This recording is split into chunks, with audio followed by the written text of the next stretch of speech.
नमस्ते, स्वागत छ हजुरहरूलाई नेपाल अनलाइन स्कुल च्यानलमा।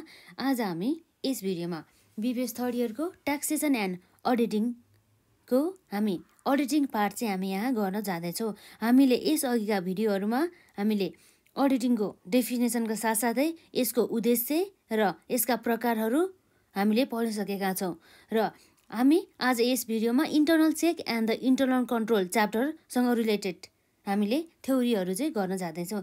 जस्तै के हो त हाम्रो इन्टर्नल चेक भन्ने कुरा चाहिँ हामीलाई थाहा हुनुपर्ने हुन्छ। जस्तै हामीले यो इन्टर्नल चेक भन्ने बित्तिकै के बुझ्नुपर्छ भन्दा चाहिँ इन्टर्नल कन्ट्रोलको चाहिँ एउटा पार्ट हो है। यो इन्टर्नल चेक चाहिँ एउटा इन्टर्नल कन्ट्रोलको चाहिँ पार्ट हो र यो जस्तै के हो भन्दा चाहिँ यो इन्टर्नल चेक चाहिँ यसमा चेकिङ हुने काम गर्दछ। एउटा स्टाफले अर्को स्टाफलाई चाहिँ चेकिङ हुने काम गर्दछ। जस्तै कसरी भन्दा चाहिँ प्रोसेस वाइज के, जस्तै and internal check is a part of the internal control भइहाल्यो, यो हामीलाई थाहा भइहाल्यो है। जस्तै it is the process of the arrangement of the duties of the various staff of an organisation in such a way that the work of the one staff is automatically check by the next staff while performing his duties. जस्तै अब एउटा स्टाफले आफ्नो duties perform गर्दा चाहिँ automatically चाहिँ अर्को स्टाफले गरेको कामहरू चाहिँ के भइरहेको हुन्छ, रिभ्यू भएको हुन्छ अथवा चेक भइरहेको हुन्छ भन्ने कुरा चाहिँ यहाँ रहेको छ। जस्तै इन्टर्नल चेकको हेल्पबाट चाहिँ हामीले चाहिँ सकेसम्म छिटो मात्रामा चाहिँ फ्रडहरूको रिस्कहरूको बारेमा चाहिँ हामीले थाहा पाउँछौँ। जस्तै त्यो फ्रडहरू चाहिँ हामीले समयमा चाहिँ थाहा पाइसकेपछि हामीले त्यसलाई चाहिँ प्रिभेन्ट गर्न सक्छौँ र प्रिभेन्ट गर्नुको साथसाथै हामीले त्यसलाई करेक्ट पनि गर्न सक्छौँ नि त। जस्तै फ्रड होस् अथवा इररहरू होस् है। जस्तै हाम्रो यहाँ रहेको छ इन्टर्नल चेकमा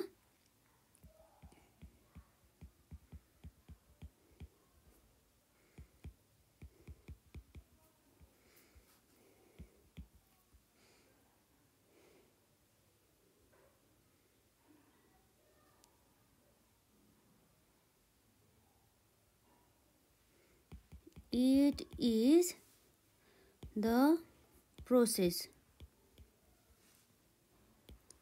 of an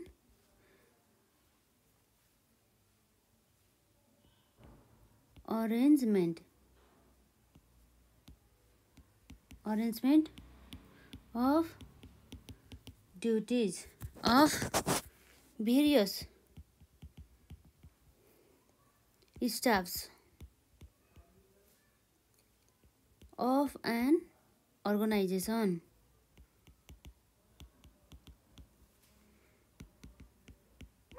in such a way that the work of one staff is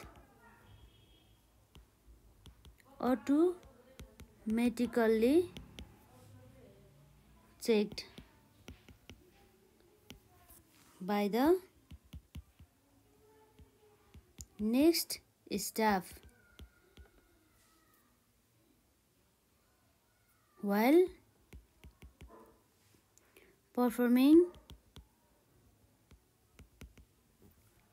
his duties भन्ने कुरा चाहिँ यहाँ रहेको छ।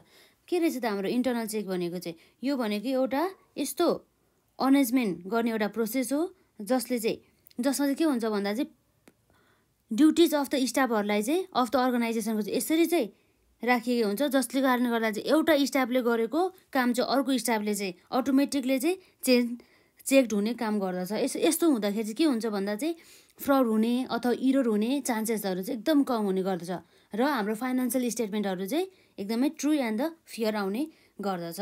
जस्तै हाम्रो इन्टर्नल चेक भन्ने बित्तिकै एउटा के हो त भन्दा it is the part of the internal control system. It is the part of internal control system. यो चाहिँ एउटा के भन्दा चाहिँ इन्टर्नल कन्ट्रोल सिस्टमको चाहिँ एउटा यो पार्ट हो भन्ने कुरा चाहिँ हामी बुझ्छौँ। र त्यसै गरी हाम्रो यो इन्टर्नल चेकभित्र चाहिँ के हुन्छ त भन्दा चाहिँ फ्रडहरू चाहिँ यसको चाहिँ मेन उद्देश्य के भन्दा चाहिँ डिटेक्सन अफ द फ्रड पनि हुन सकिन्छ नि हैन। Detection of fraud and error है। फ्रड र इरोरहरूको चाहिँ डिटेक्सन हुने काम गर्दछ। र यसरी फ्रड र इरोरहरूको डिटेक्सन भएपछि के हुन्छ त हाम्रो फाइनेन्सियल स्टेटमेन्टहरू र बुक्स अफ द एकाउन्ट्सहरूले चाहिँ एक्चुअल रिजल्ट दिने काम गर्दछ।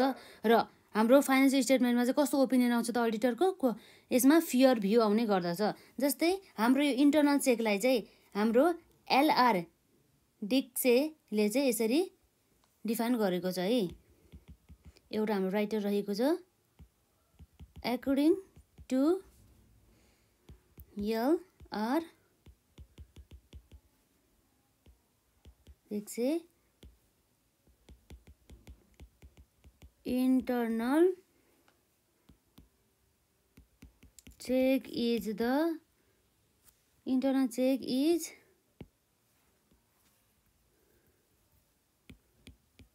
such an arrangement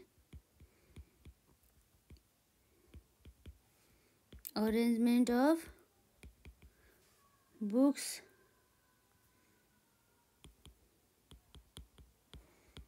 bookkeeping routine that errors and frauds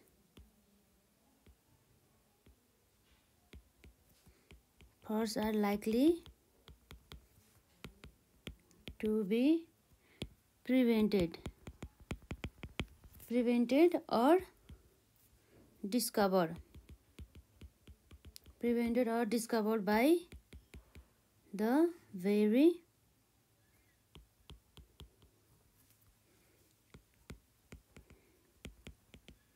operation of the bookkeeping.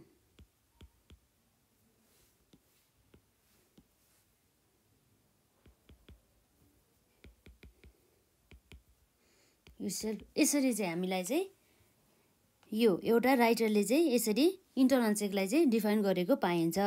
जस्तै उहाँको अनुसार चाहिँ के छ भन्दा चाहिँ इन्टरनल चेक भनेको चाहिँ एउटा यस्तो अरेन्जमेन्ट हो जसले गर्दाखेरि चाहिँ जसमा चाहिँ के हुन्छ भने arrangement of the bookkeeping routine that error and the frauds are likely to be prevented. जस्तो कारणले गर्दाखेरि चाहिँ इरोर अथवा फ्रड हुन्छ नि। इरोर भने चाहिँ हामीलाई थाहा नै छ जुन चाहिँ हाम्रो मिस्टेकली हुने गर्दछ र जुन चाहिँ अनइन्टेन्सनल हुने गर्दछ। र हाम्रो फ्रड भनेको चाहिँ एउटा जानी गरिने काम हो जसले जुन चाहिँ हाम्रो के हो भन्दा चाहिँ इन्टेन्सनल फ्रड अथवा इन्टेन्सनल एक्टिभिटिज हुने गर्दछ। र इरोर एन्ड द फ्रड भनेको चाहिँ जस्तै एउटा के भयो त जुन दुवै कुराहरू चाहिँ के होस् भन्दा चाहिँ नहोस् के हाम्रो फाइनेन्सियल स्टेटमा अथवा बिजनेसमा। यदि चाहिँ फ्रड र इरोर चाहिँ बिजनेसमा हुन थाल्यो भने चाहिँ के हुन्छ त बिजनेसको प्रफिटहरू सबै घट्न थाल्छ र साथसाथै फियर भ्यू पनि आउँदैन है र हाम्रो बिजनेस पनि बन्द गर्नुपर्ने हुन्छ। यसरी चाहिँ फ्रड र इरोर भयो भने पनि र एकर्डिङ टु द ल अनुसार चाहिँ विभिन्न प्रकारको चाहिँ पनिसमेन्टहरू चाहिँ भोग्नुपर्ने हुन्छ है भन्ने कुरा चाहिँ रहेको छ। जस्तै र यसरी चाहिँ हामीले इन्टरनल चेक सिस्टम चाहिँ राख्दाखेरि चाहिँ हाम्रो इन्टरनल चेक हुँदाखेरि चाहिँ के हुने भयो भन्दा चाहिँ बिजनेसमा चाहिँ इरोर र फ्रड हुने सम्भावनाहरू चाहिँ कमी आउनुको साथसाथै त्यसमा चाहिँ रोक ल्याउने गर्दछ। र discovered by the very operation of the book keeping itself भने चाहिँ यो जुन कुरा चाहिँ यदि इरोर र फ्रड भए पनि त्यो कुरा चाहिँ हामीले चाहिँ पत्ता लगाउन चाहिँ सजिलो हुने काम चाहिँ हाम्रो इन्टरनल चेकले चाहिँ गर्ने गर्दछ। यसरी चाहिँ हाम्रो इन्टरनल चेकमा पनि खासै केही छैन। के भयो त यो भनेको चाहिँ एउटा part of the internal control system हो जसले चाहिँ हामीले के गर्दछ detection of the fraud and the error साथसाथै प्रिभेन्सन पनि गर्ने काम गर्दछ है।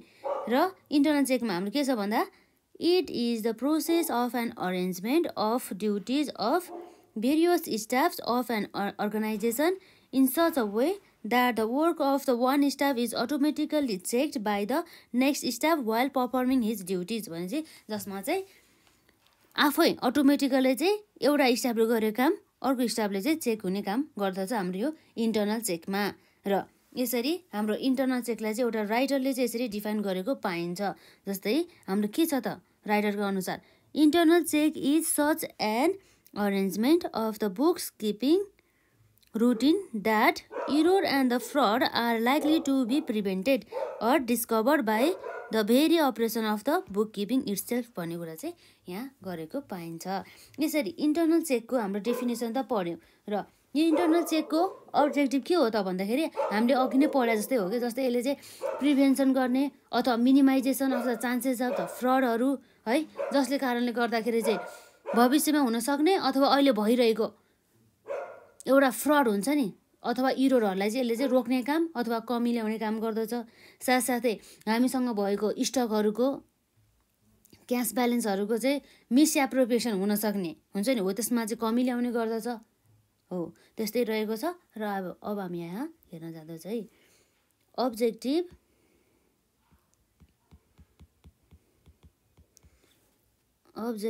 of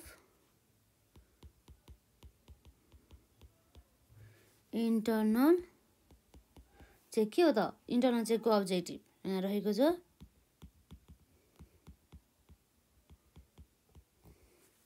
following are the major objectives of internal check systems। जस्तै हाम्रो के रहेको त भन्दा to prevent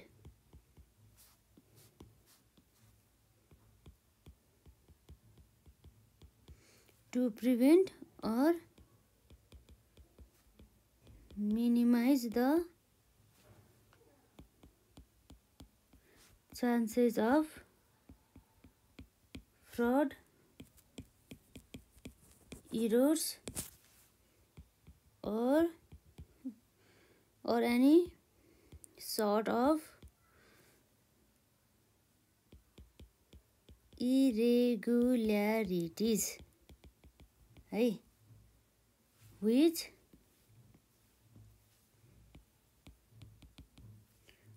may be communicated by the staff भन्ने कुरा यहाँ रहेको छ है by the staffs। र यसै गरी अर्को रहेको छ यसमा to prevent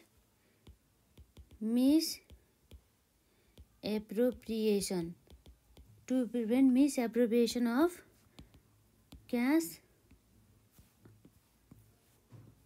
or stock है जुन चाहिँ हाम्रो मिसएप्रोप्रिएसन हुन सक्ने सम्भावित हुन्छ नि त हाम्रो क्यास र स्टक हो त्यसलाई चाहिँ रोक ल्याउने त्यसमा चाहिँ रोक्न अथवा त्यसमा चाहिँ कमी ल्याउन चाहिँ सहयोग गर्ने काम गर्दछ।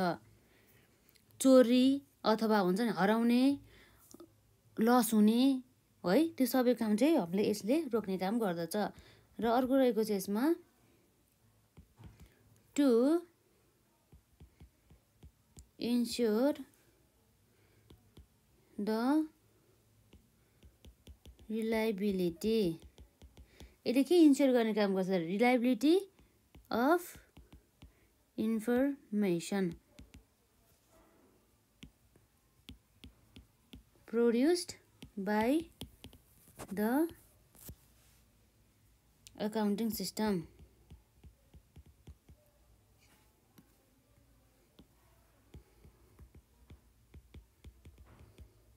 to ensure the reliability of the information produced by the accounting system जस्तै हाम्रो एकाउन्टिङ सिस्टमले कुनै पनि एउटा रिजल्ट निकाल्छ नि अथवा एकाउन्टिङ सिस्टमले प्रोभाइड गर्ने इन्फर्मेसनहरूको चाहिँ रिलायबिलिटीलाई चाहिँ इन्स्योर गर्ने काम चाहिँ हाम्रो इन्टर्नल चेकले चाहिँ गर्ने गर्दछ। जस्तै हाम्रो इन्टर्नल चेकको अब्जेक्टिभ चाहिँ के हो भन्दा चाहिँ हाम्रो यो कतिको चाहिँ यसलाई चाहिँ विश्वसनीयता छ त हाम्रो एकाउन्टिङ सिस्टमले प्रोभाइड गर्ने इन्फर्मेसन भन्ने कुरा हेर्ने काम चाहिँ हाम्रो इन्टर्नल चेकले गर्नेछ। र जस्तै यसले कुनै पनि क्यास अथवा स्टकहरूको अथवा सम्पत्तिहरू बिजनेसको सम्पत्तिहरूको चाहिँ मिसएप्रोप्रिएसन हुनमा चाहिँ रोक ल्याउँछ र साथसाथै यसले चाहिँ कुनै पनि एउटा फ्रड हुन्छ नि अथवा इरोर अथवा एनी सर्ट अफ द इरेगुलारिटिज जसले चाहिँ जुन चाहिँ कसले भन्दा चाहिँ त्यही फर्मको स्टाफहरूले चाहिँ कमिटेड गरिएको हुन्छ है भनेदेखि त्यसलाई पनि रोक्ने अथवा कमी ल्याउने काम चाहिँ गर्ने गर्दछ हाम्रो इन्टरनल चेकले। किन भन्दाखेरि चाहिँ यो इन्टरनल चेक भनेको चाहिँ के हो भन्दा चाहिँ जसले चाहिँ एउटा स्टाफले गरेको काम अर्को स्टाफले चाहिँ अटोमेटिकली चेक हुने गर्दछ के भन्ने कुरा चाहिँ यहाँ रहेको छ है। र अर्को यसमा छ नम्बर 4 मा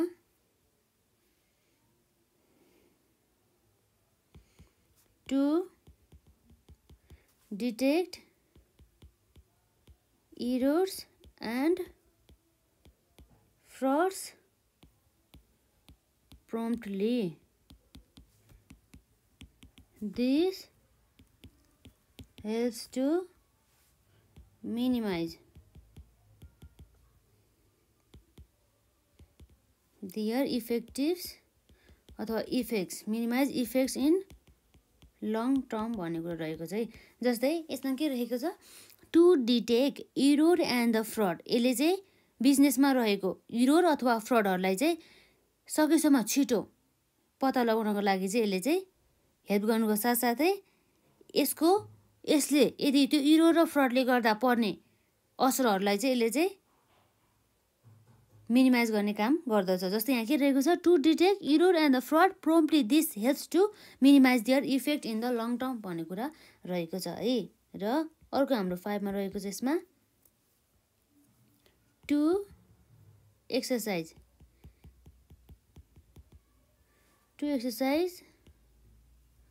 moral pressure over the staff. Every staff knows that his work will be checked, so he performs work carefully. To improve overall efficiency of the staff by allocating duties on the basis of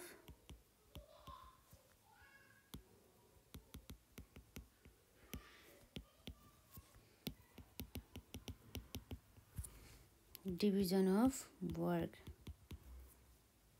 र यसरी हाम्रो चाहिँ 6 वटा चाहिँ objective of the internal check रहेको छ है। जस्तै हाम्रो नम्बर 1 मा रहेको छ हाम्रो इन्टरनल चेकको अब्जेक्टिभमा to prevent and minimize the chances of the fraud or the error or the any sort of the irregularities which may be communicated by the staff भन्ने कुरा यहाँ रहेको छ है। र to prevent misappropriation of the cash and or the stock भन्ने कुरा रहेको छ है। र साथै to ensure the reliability of the information produced by the accounting system भन्ने कुरा यहाँ रहेको छ। र to detect error and the fraud promptly this helps to minimize their effect in the long term भन्ने कुरा रहेको छ। र 5 मा objective of the internal check मा रहेको छ to exercise moral pressure over the के भन्दा चाहिँ over the staffs है।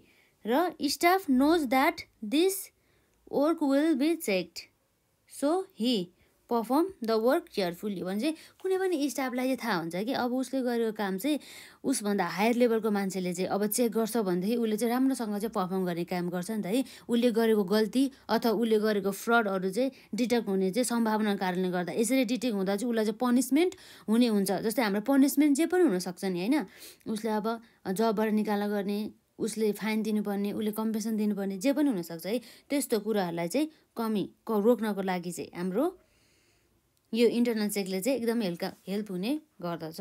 जस्तै हाम्रो नम्बर 6 मा रहेको छ to improve overall efficiency of the staff by allocating duties on the basis of the principle of the division of the work भन्ने कुरा रहेको छ। जसको कारणले गर्दा यसरी इन्टरनल चेक हुने कारणले गर्दा चाहिँ वर्कहरूको चाहिँ के हुन्छ त, वर्करहरूको चाहिँ इफिसियन्सी बढ्ने गर्दछ होइन।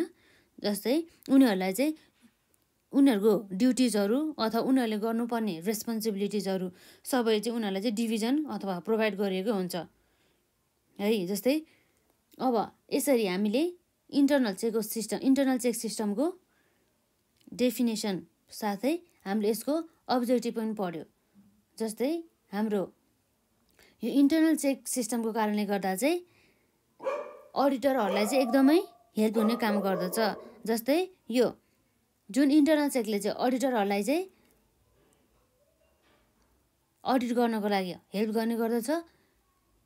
इन्टरनल चेक सिस्टम इफेक्टिभ भइसकेपछि हामीले के मान्नुपर्छ भन्दा चाहिँ यसको साथसाथै हाम्रो इन्टरनल कन्ट्रोल सिस्टम पनि इफेक्टिभ रहेछ भन्ने कुरा हामीले बुझ्नै पर्ने हुन्छ है। जस्तै हाम्रो इन्टरनल चेक चाहिँ हाम्रो अडिटरका साथसाथै बिजनेसम्यान र साथै बिजनेसलाई पनि एकदमै लाभदायक रहेको छ। जस्तै हाम्रो बिजनेसम्यानलाई चाहिँ किन लाभदायक छ भन्दा चाहिँ यो इन्टरनल चेकले चाहिँ समयमा नै त्यो व्यवसायमा भएका गल्ती अथवा फ्रडहरू हुन्छ नि कसैले गरेको हो त्यो चाहिँ सकेसम्म भन्ने मतलब छिटो पत्ता लाग्नुको साथसाथै त्यसमा चाहिँ कमी ल्याउने गर्दछ। यसरी फ्रड र इरोरमा कमी हुनुको साथसाथ भइसकेपछि के हुन्छ भन्दाखेरि चाहिँ बिजनेसमा चाहिँ एक्चुअल रिजल्टहरू चाहिँ आउने गर्दछ।